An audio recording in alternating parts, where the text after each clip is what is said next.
Okay, let's go back to talking about flow. We want to know how much blood is getting to different places, right? And this is a physics formula where flow is equal to pi. We haven't talked about that. So these variables here, let me just see if I can highlight this, color in red. Pi over 8 is something I hadn't introduced to you yet. It's just a constant that's part of this physics formula. Really, we want to understand better. We want to understand flow is directly proportional to radius to the fourth power. So if I'm changing the radius a little bit, I'm going to get that value. It's going to be elevated to the fourth power, and it's going to give me a huge amount of flow. If I elevate the pressure, right, if that system has greater pressure, that heart in systole contracting, then it's going to increase the flow. Directly proportional. Flow is directly proportional to r to the fourth power and delta P, which is a difference in pressure from place A to B. Now, inversely proportional, right, below the line here, to length. So the longer the length, the lower the flow, and the viscosity. The greater the viscosity, the lower the flow. So that's what you do have to know. So pi over 8, I'm not going to worry about. What I do want you to know are these variables, because those are the variables that are important when it comes to flow within your body. Remember that delta P is going to be the pressure that the heart is exerting, that is creating a pressure in the aorta. That's Poiseuille's equation. Okay?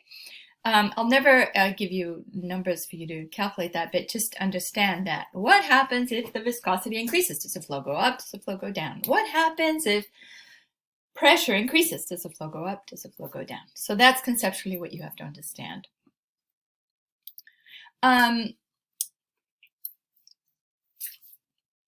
So we talk about total peripheral resistance, which is the sum of all the vascular resistances. What does that mean? Well, total peripheral resistance is elevated in somebody, let's say. It's because they have atherosclerosis. It's because they have narrowing of the arteries, and it's creating a peripheral, right, all over the place is this resistance. Every time it gets to another vessel that may not be as broad as it should be. So that's an important concept. The other is that remember that arteries and arterioles are able to produce resistance. They're able to produce that resistance if you want it by vasoconstricting. Now, when would you want that? Don't you usually want blood arriving at different organs? Well, it depends. You're out going for a run, you're going out to play tennis, and you need to have a greater amount of flow to your legs and less maybe to your digestive system. So you're going to be able to vasoconstrict and limit that flow going to the digestive system and increase the flow going to the other parts of the body that are needing that blood. You only have 5 liters. So if you only have 5 liters, you're going to have to portion this out for sections of the body that need it at that particular time. As an anatomy review, the valves, I know that there's external videos that I've put there for you to see this, but I wanted to quickly go over it. If you have the atrioventricular, going from the atrium to the ventricles, valves, if they're relaxed, then atrial blood is able to go down into the ventricle because they've been opened, right? Here's this valve opened, blood can come through. If, however, now the blood is in the ventricle and the ventricle squeezes, here we are in systole, this blood wants to shoot right back up where it came from, that valve is going to close. So once the ventricle is contracted, it says here, the ventricular blood pressure closes the valve. The actual pressure that pushes under this lip here is going to close that valve. And that's how those atrioventricular valves function. The semilunar valves, for you to remember, are those that are at the base of the major arteries that are exiting the heart. So in this one, we're seeing the pulmonary trunk here, and in the back, right behind it, is the aortic arch. So what you're seeing is once the pressure has increased, the ventricular blood is going to open the valve, right? So in this picture here, you're blasting this, right? You're going to squeeze this ventricle, blood's going to shoot up, and it's going to open this valve that looks like teacups to me.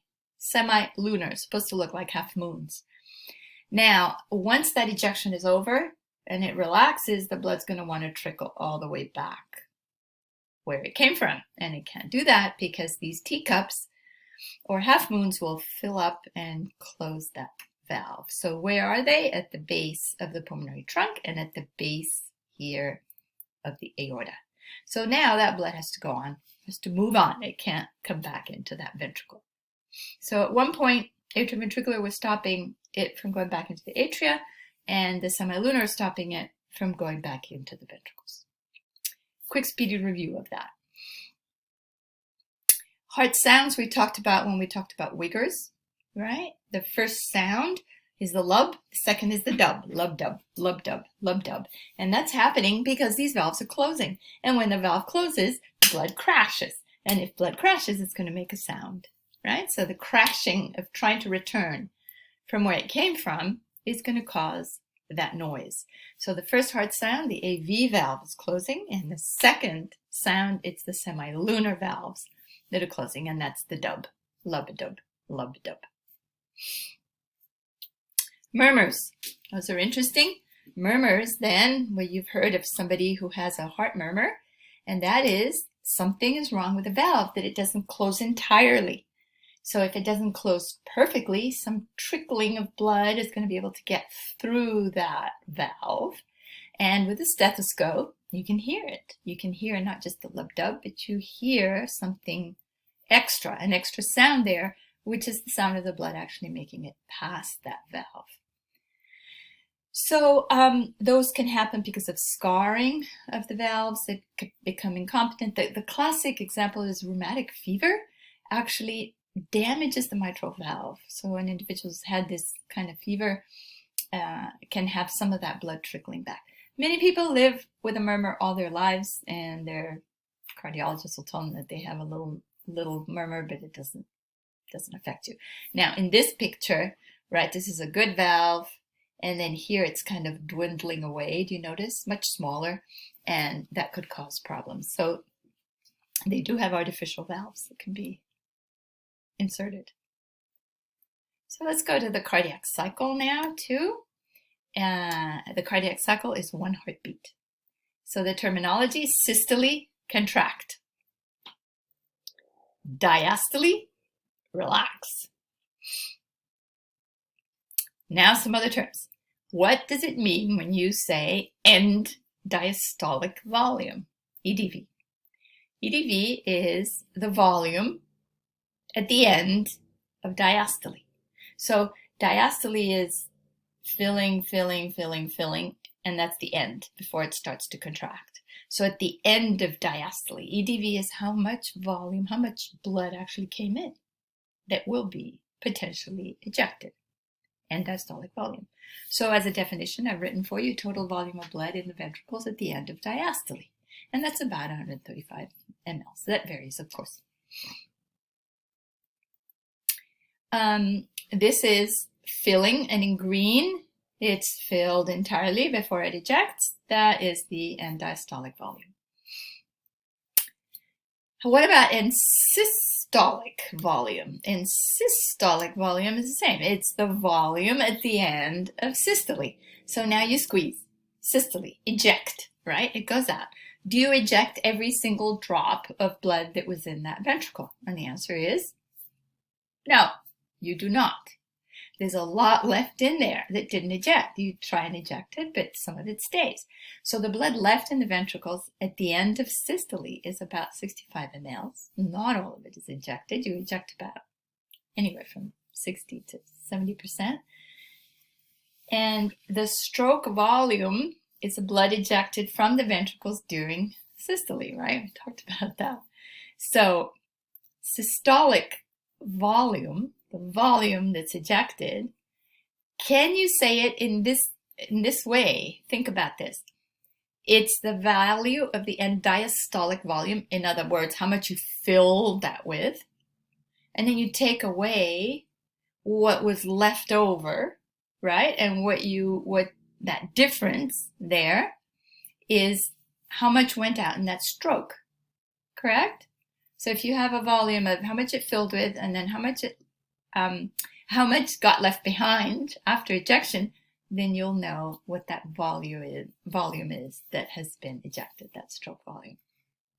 And it's about 70 mLs. I love this plastic bottle analogy here. So you have a plastic bottle that you can fill during diastole. Fill diastole. And diastolic volume, you've filled it already. Systole, you squeeze it, it ejects. And some has stayed behind. And that's the end systolic volume. Perfect. Another concept that's important, it's called afterload. Afterload is the resistance that the ventricle of the heart has to overcome to eject the blood from the ventricle chamber during systole. So afterload, it's hard, right? You have to overcome the valves, you have to overcome this viscosity of the blood. So afterload is that pressure that you have to take over in order to be able to eject. It's not a very good word. Afterload for me would be like what's left behind, but that's not what it means. It means what does it take to actually eject it? So in the picture here, it's, I've got pressure going on here, I've got a valve, and I want to get it out of here as I eject. But you've got some pressures to overcome. I wanted to give you some stroke volume values in mLs and heart rate beats per minute. So in a non-athlete, your stroke volume is about 75 mLs, and your heart rate's about the same. Could be, maybe a little less. Now this is a marathon runner, super trained athlete, and their stroke volume, look at it, is huge. So every time that they contract, every time they have systole, his volume is way larger than that of a normal couch potato. So given that this volume is so big, then their heart rate doesn't need to be as frequent because they've been so efficient at every single contraction.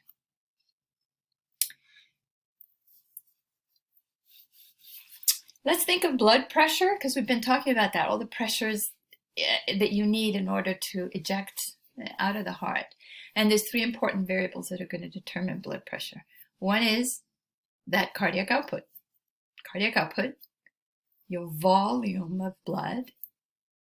So hydrated or not hydrated, do you have a lot? You have approximately 5 liters.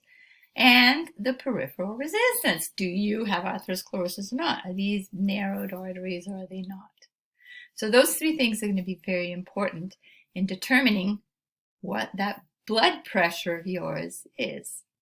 How much you're ejecting, how much volume of blood you have, and what kind of obstacles you have to the moving of that blood.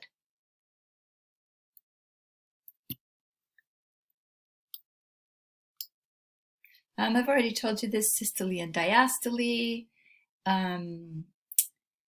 These diagrams, I think I'm going to leave these diagrams for you to look at. You know that I print always for you to look at these diagrams. Atrial systole, you're filling the atria. Isovolumic ventricular contraction is when the ventricle starts to contract, but nothing has really left the ventricle yet. So it's isovolumic, same volume. It's contracting, but not ejecting yet until it ejects, ventricular ejection. So the pressure is going to increase. It's going to exceed the pressure in the arteries. Semilunar valves are going to open and out it goes. Then you have isovolumic, same volume ventricular relaxation. It relaxes, but nothing has yet really come back in. Isovolumic ventricular relaxation. So let me stop there, and we'll have to have one more video. All right, guys, thanks.